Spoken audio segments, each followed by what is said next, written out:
আমরা ভোক্তা অধিকার সংরক্ষণ দপ্তর থেকে এসেছিলাম। এই তো আপনাদের কি পোশাকগুলো কোন দেশীয় ওগুলো? সব ইন্ডিয়ান। আমরা একটু দেখি, আপনারা একটু কাগজ দেখান। হ্যাঁ, ইন্ডিয়ান যে এগুলো, এই বিষয়ে কি কি ডকুমেন্ট আছে একটু, আর আমরা একটু কাপড়গুলো একটু দেখব, ঠিক আছে? আর যে ইন্ডিয়া থেকে যদি হয়, ইন্ডিয়ান যে সেটার আপনি যদি ইম্পোর্ট করেন, সেই ইম্পোর্টের কাগজ আপনারা নিজেরা ইম্পোর্ট করেন? কোম্পানি করে নিজেরা করে। কোন কোম্পানি করে? আমাদের নিবিদি। সেই তাহলে ইম্পোর্টারের কাগজগুলো, মানে ইম্পোর্ট করে যে সেই কাগজগুলো দেখান। ঠিক আছে, মূল্যগুলো আমাদের কে থেকে? ওয়্যার হাউস থেকে দেয়? ইম্পোর্ট করেন উনি দেয় নাকি আপনারা নিজেরাই বসেন? ইম্পোর্টটা করে আমাদের থার্ড পার্টির কাছ থেকে ওরা করে নেয়। আচ্ছা, একটু কাগজগুলো একটু দেখা যাচ্ছে।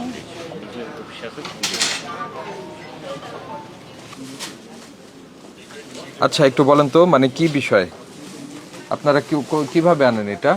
স্যার, আমাদের হচ্ছে যে থার্ড পার্টি আছে আমাদের পরিচিত, যাদের সাথে আমরা লং টাইম থেকে বিজনেস করতেছি। আমরা ওইখান থেকে আমরা যে রিকোয়ারমেন্ট দিই, ওই রিকোয়ারমেন্ট ওইখান থেকে করে ইন্ডিয়া থেকে নিয়ে আসে। তারপরে আমাদেরকে ওদের এলসির মাধ্যমে নিয়ে আসে, পেপার ছবি আছে, এলসি নিয়ে আসার পরে আমাদের কাছে করে আচ্ছা, এমনিতে মিনিস্ট্রি অফ কমার্সের একটা নির্দেশনা ছিল, একটা গণবিজ্ঞপ্তি ছিল, পত্রিকায় আসছে, এবং আমরা প্রায় 9টা মিটিং করি আপনাদের এই তৈরি পোশাক যারা আছে, এটা মিনিস্ট্রি অফ কমার্স এবং ভোক্তা অধিকার সহ।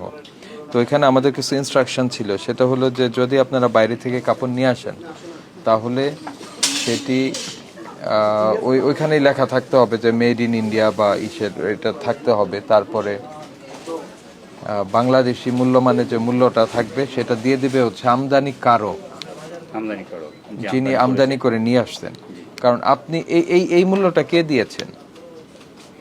এখানে মূল্যটা কে দিয়েছেন? এখানে যে মূল্যটা আছে আমদানিকারকের কাছ থেকে নেওয়ার পর যে আপনি কস্টিং, টোটাল কস্টিং, ওকে, মানে এই মূল্যটা দিয়েছে কে? আপনারা দিয়েছেন?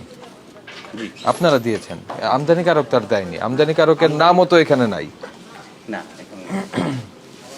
ওইটাই ছিল আর কি নির্দেশনা। তো এবং কোন দেশীয় পণ্য সেটাও লেখা থাকবে, যে এটা যে ইন্ডিয়ান, সেটা ইন্ডিয়া হলে ইন্ডিয়া বা অন্য দেশ হলে অন্য দেশ, সেটাও লেখা থাকবে, ট্যাগের মধ্যে লেখা থাকবে। আপনাদের সেটা লেখা নেই।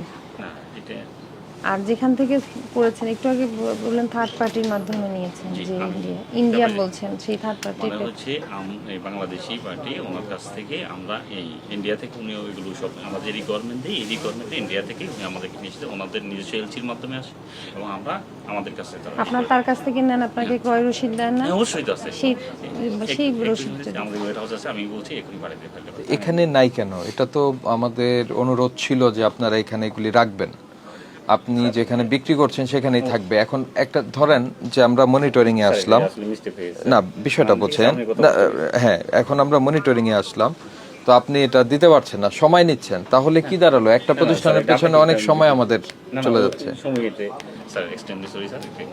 আমি যে আসলে থাকা দরকার ছিল, কারণ হচ্ছে আপনি যখনই আসবেন, আপনার প্রতিষ্ঠান থেকে যখনই আসবে, তখন ইনস্ট্যান্ট সেটা দেখানো ভিজিবল থাকবে। আপনাদের এখানে কোনো কাগজই নেই?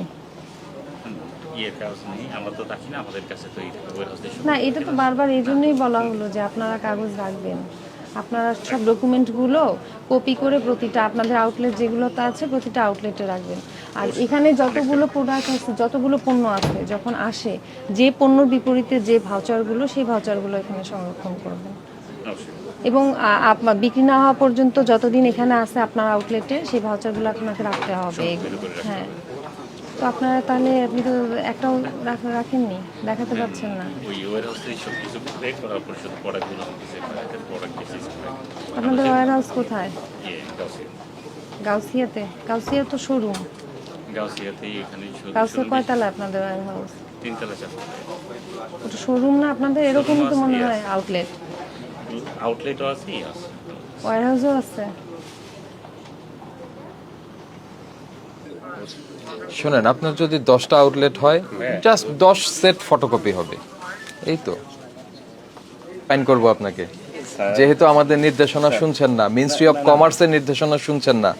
আমরা আপনাকে আজকে, হ্যাঁ সেটাই, আমরা আপনাকে সতর্ক করে 5,000 টাকা ফাইন করছি। এরপরে আপনারা পেপারসগুলি রাখবেন।